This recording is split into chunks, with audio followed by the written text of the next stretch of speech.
그리고 제가 계속 이렇게 이론적으로 설명하는 것보다 환자분을 치료했던 사례를 가지고 설명을 드리면 좀 더 이해가 빠르실 것 같아서 제가 이제 치료를 했던 사례를 좀 말씀을 드릴 텐데요. 50대 남자분이 오셨습니다. 축구나 이런 운동을 되게 좋아하는 분이셨거든요. 근데 그동안 또 팔꿈치가 좀 아프셨었대요. 아프셔가지고 주사도 맞고 하면 좀 낫고, 근데 어느 날 갑자기 그날도 열심히 축구를 하셨죠. 축구를 하다가 상대방하고 부딪혀서 좀 삐끗하고 해서 끝나고 집에 갔는데 갑자기 팔꿈치가 붓고 아파서 펴지지도 않고 굽혀지지도 않다고 병원에 오셨어요. 그래서 엑스레이를 찍었습니다. 엑스레이를 찍었는데 다행히 관절 자체가 많이 망가져 있거나 틀어져 있거나 관절염이 심한 소견은 아니었어요. 엑스레이에 비해서 증상이 꽤 심하고 오랫동안 증상이 있으셨기 때문에 제가 좀 더 정밀 검사를 진행해보자 설명을 드리고 CT와 MRI 같은 정밀 검사를 시행하였습니다. 그래서 정밀 검사를 했더니 아니나 다를까 관절 안에 하얗게 물이 차 보이는 게 염증이거든요. 염증이 많이 차 있고 조그맣게 보이는 이런 조각들이 뼈 조각입니다. 이런 게 그동안 조금씩 안에서 내 팔꿈치를 자극했던 거예요. 그래서 그런 것들이 자극하고 계속 움직이면 염증이 생기고 통증이 생겼다가 좀 쉬거나 약을 먹거나 주사 맞으면 그 염증이 가라앉았다가 가라앉은 거죠. 사라진 게 아닙니다. 이렇게 반복이 되면 우리 사람 몸 조직은 더 예민해지고 그거에 인해서 조금만 자극이 가도 더 아프게 되는 거죠. 그래서 이 관절 전체가 예민해지고 그걸로 인해서 또 심한 날은 이렇게 부으면서 염증이 차고 물이 차고 부으니까는 당연히 움직임이 둔해지겠죠. 그래서 이거는 이 주변에 있는 근육하고 힘줄에 생긴 병하고는 전혀 다른 병입니다. 그렇게 생각을 하고 환자분께 설명을 드렸어요. 다행히 제가 걱정했던 것보다 관절 자체가 많이 망가지거나 연골이 많이 손상이 오거나 그러진 않았습니다. 이런 경우에 솔직히 스테로이드를 쓰고 좀 쉬면은 일시적으로 좋아질 수는 있습니다. 하지만 근본 치료는 아니고요. 그렇게 말씀을 드렸더니 본인은 지금까지 되게 오랜 동안 고생을 해왔고 계속 주사를 맞고 하면은 괜찮았는데 이 주사라는 게 처음에는 이 정도의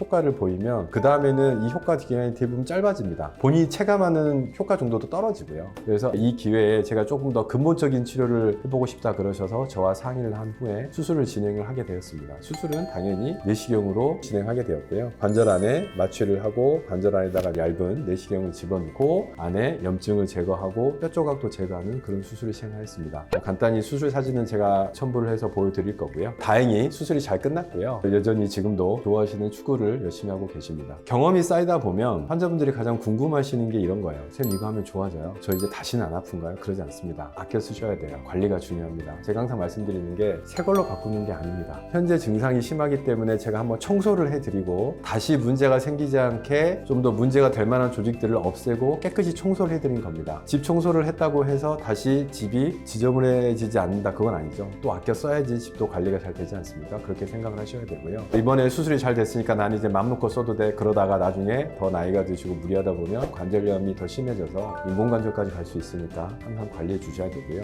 제가 관절경 수술을 많이 하다 보니까 경험이 쌓이고 더 공부를 하면 할수록 고민이 되는 사항이 있습니다. 수술 자체는 간단할 수는 있거든요. 관절경을 조심스럽게 집어넣어서 문제가 되는 부위를 치료를 한다. 뭐 제거를 하든 봉합을 하든 없애든 그렇게 되겠죠. 하지만 생각보다 회복 시간이 좀 걸립니다. 말씀드렸지만 여기 신경, 혈관, 근육들을 다 피해서 조심히 들어가야 되고요. 거기에 관해서 수술을 하고 나왔을 때 예를 들어서 붓기도 빠지고 염증도 가라앉고 제 자리를 잡고 하기 위해서는 시간이 좀 필요하고 그만큼 환자분도 재활이 중요하겠죠. 그 다음에 항상 환자분들 설명하는 게 수술 시간이 조금 걸릴 수 있습니다. 그러니까 너무 조바심 내지 마시고 차분히 기다리시면 제가 수술 잘 해놓고 나올게요. 그렇게 설명을 드려요. 간혹 그런 분이 계세요. 그냥 내시경 집어넣고 뼈 좀 제거한다는데 왜 이렇게 시간이 오래 걸려요? 할 수 있지만 다시 한번 말씀드리지만 넣는 것부터가 스트레스입니다. 조심히 들어가야 되고 수술장에서도 병상 조직들이나 위험 조직들을 건드리지 않기 위해서 정말 조심조심 조금 이렇게 진행을 하거든요. 그렇기 때문에 생각보다 시간이 좀 걸릴 수 있고 회복 시간도 그만큼 걸린다는 거. 그리고 또 강조드리고 싶은 거는 이걸로 절대 끝나는 게 아니라 앞으로 관리가 중요하다는 거. 그걸 항상 염두에 두시고요. 그보다 우리가 더 중요한 얘기가 있겠죠. 이런 상황이